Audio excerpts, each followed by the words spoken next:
¿Qué tal? ¿Cómo están? Mi nombre es Ever Espinosa y en este video vamos a platicar un poquito lo que está pasando con la poderosa máquina del Cruz Azul, un equipo del fútbol mexicano que no deja de dar de qué hablar en nuestro país, en nuestro fútbol, aun cuando la liga está parada, pero aún así se siguen dando notas deportivas y en este caso no es tanto del rubro deportivo, sino más bien del aspecto jurídico, y es que a sus directivos se les congelaron las cuentas por parte de la Unidad de Inteligencia Financiera por los posibles delitos de delincuencia organizada y lavado de dinero. De eso vamos a hablar en este video. Espero que la información aclare un poquito más el panorama que está pasando estos directivos y tranquilice también a los aficionados, porque se habla de una posible desafiliación del equipo de la Liga MX, lo cual sería catastrófico para todos, no solo para los aficionados del equipo de Cruz Azul, sino incluso económicamente para la liga sería una gran pérdida. Entonces vamos a empezar este video. Mi nombre es Ever Espinosa.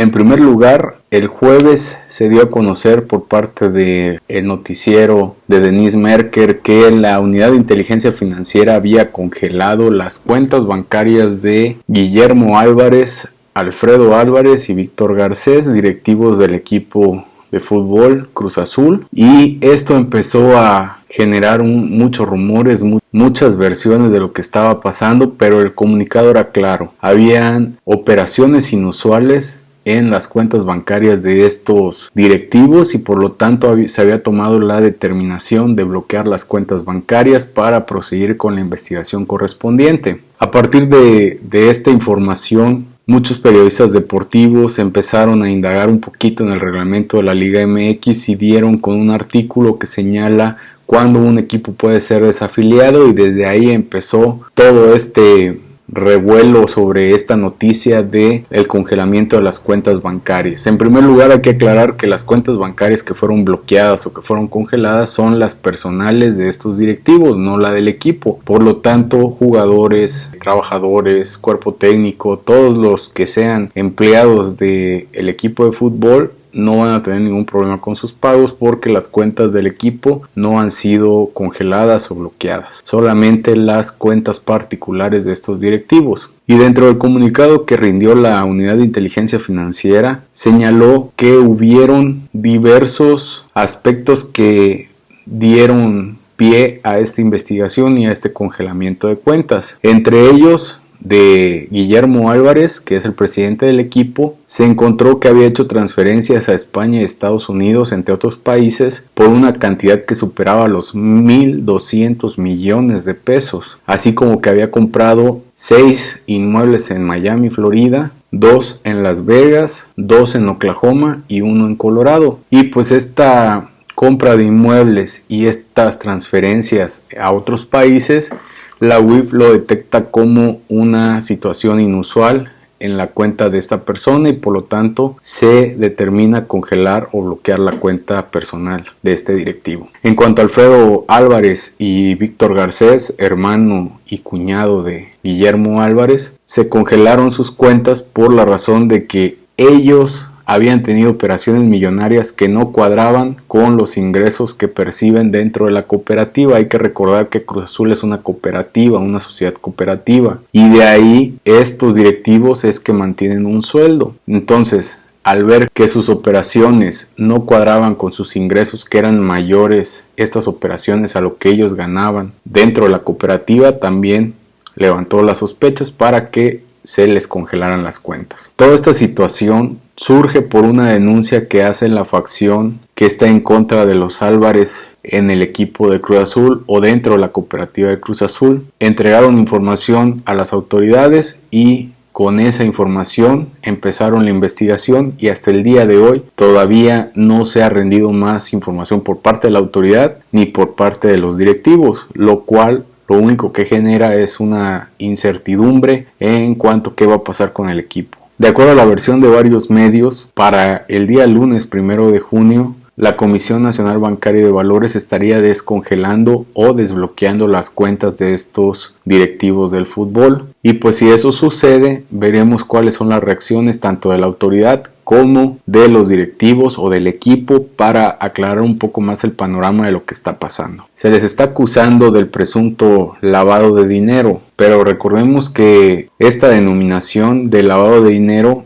legalmente no existe, es un sinónimo o es otra forma de llamar al delito que se llama operaciones con recursos de procedencia ilícita y que se encuentra contemplado en el artículo 400 bis del Código Penal Federal. Para que se pueda dar este delito es necesario que exista un delito previo que genere recursos. Puede ser cualquier delito, no necesariamente tiene que ser narcotráfico, puede ser cualquier delito que se cometa y que deje una ganancia a las personas que lo cometieron, y con ello al momento de ingresarlo al sistema financiero mexicano ya se configura el delito de lavado de dinero o de operaciones con recursos de procedencia ilícita. Pero no únicamente se encuadra este delito con esa situación, porque incluso aunque no exista un delito previo, aunque el dinero se haya obtenido de manera legal, pero si la persona que está siendo acusada no tiene cómo demostrar que ese dinero se obtuvo de una manera lícita, entonces va a ser sentenciado por este delito. Entonces hay que estar muy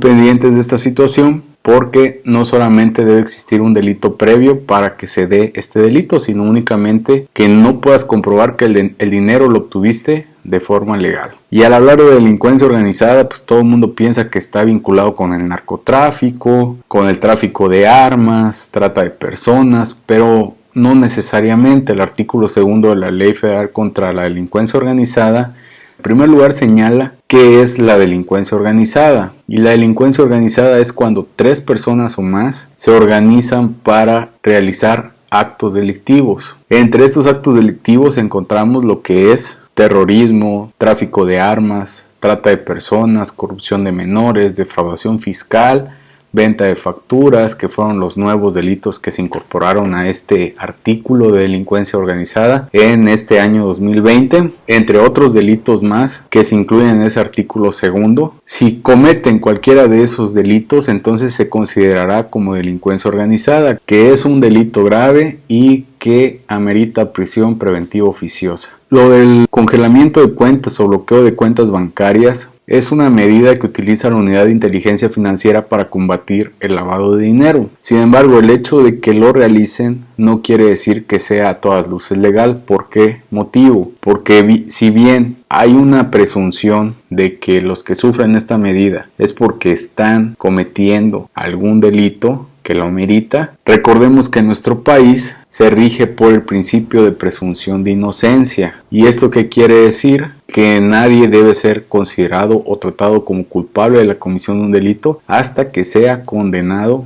en un juicio. Y en este caso, esta medida se está tomando aun cuando el juicio todavía no ha iniciado, porque lo único que se está haciendo es la investigación, pero todavía no se ha llegado a esa etapa de juicio. Entonces, ¿qué pueden hacer las personas que sufren de esta medida de la autoridad? Pues lo que pueden hacer es ampararse. Hay jurisprudencia al respecto emitida por la segunda sala de la Suprema Corte de Justicia de la Nación, que puede ser localizada con el número 2019-978 de fecha 31 de mayo del 2019. Y esta jurisprudencia nos dice que es posible otorgar la suspensión provisional en el amparo cuando el acto reclamado sea el bloqueo de las cuentas bancarias. Y es interesante lo que dice esta jurisprudencia. ¿Por qué? Porque nos habla de 3 principios por los cuales se debe otorgar esta suspensión provisional. Y el primero de ellos es la ponderación del interés social. El segundo de ellos es la no contravención a disposiciones del orden público. Y la tercera es el principio de apariencia de buen derecho. Entonces, con estos 3 principios, el juzgado que conozca del amparo indirecto sobre este acto reclamado podrá otorgar la suspensión provisional cuando se trate de el congelamiento o el bloqueo de cuentas bancarias. Sin embargo, esta misma jurisprudencia nos indica en qué casos no es posible que se otorgue esta suspensión provisional, y específicamente nos dice que no se otorgará la suspensión provisional cuando este congelamiento o bloqueo de cuentas se dé a petición de un gobierno extranjero, de un organismo internacional o de un organismo interinstitucional, el cual tenga atribuciones para pedirle al gobierno mexicano que cumpla con el congelamiento o bloqueo de cuentas de determinados sujetos y estas atribuciones estén reconocidas por la firma de un tratado o un convenio con el gobierno mexicano. Solamente en esos casos se negará la suspensión provisional cuando el acto reclamado sea el congelamiento o bloqueo de cuentas bancarias. Y para ello, la unidad de inteligencia financiera tendrá que demostrar con todos los documentos necesarios que efectivamente un gobierno extranjero, una organización internacional o una agrupación intergubernamental le está solicitando este bloqueo. Entonces, dentro de ese contexto, hasta ahorita la unidad de inteligencia financiera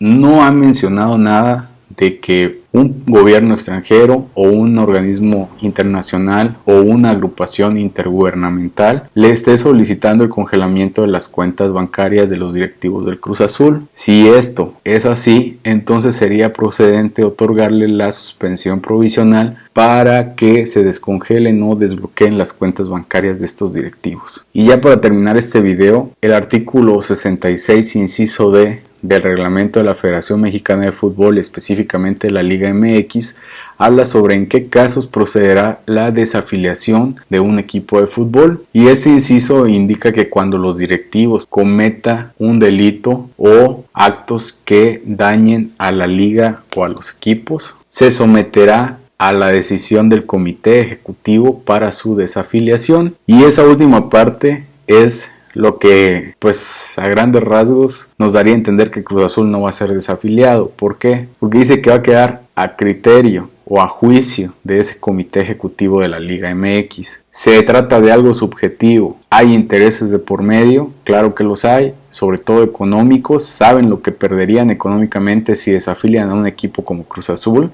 Es muy poco probable que lo desafilien, aun cuando sean condenados. Creo que estarían matando a uno de los grandes pilares de nuestra liga si lo desafilian. Si son condenados los directivos, yo creo que lo más probable que pase es que los aparten de la liga y les nieguen el acceso a cualquier relación con el fútbol mexicano y que se nombren nuevos directivos en el equipo, pero desafiliarlos sería prácticamente un suicidio para la Liga MX. Entonces yo siento que si en otros equipos con menor envergadura, con menor afición, fue muy difícil para desafiliarlos porque generaban un ingreso. Ahora imagínense con el Cruz Azul, que es prácticamente el tercer equipo más importante del país, con mayor afición, que genera ingresos en cualquier otro estadio. Cuando va de visitante genera ingresos superiores a los promedios y siempre hay una nota que habla de Cruz Azul aun cuando la liga esté detenida.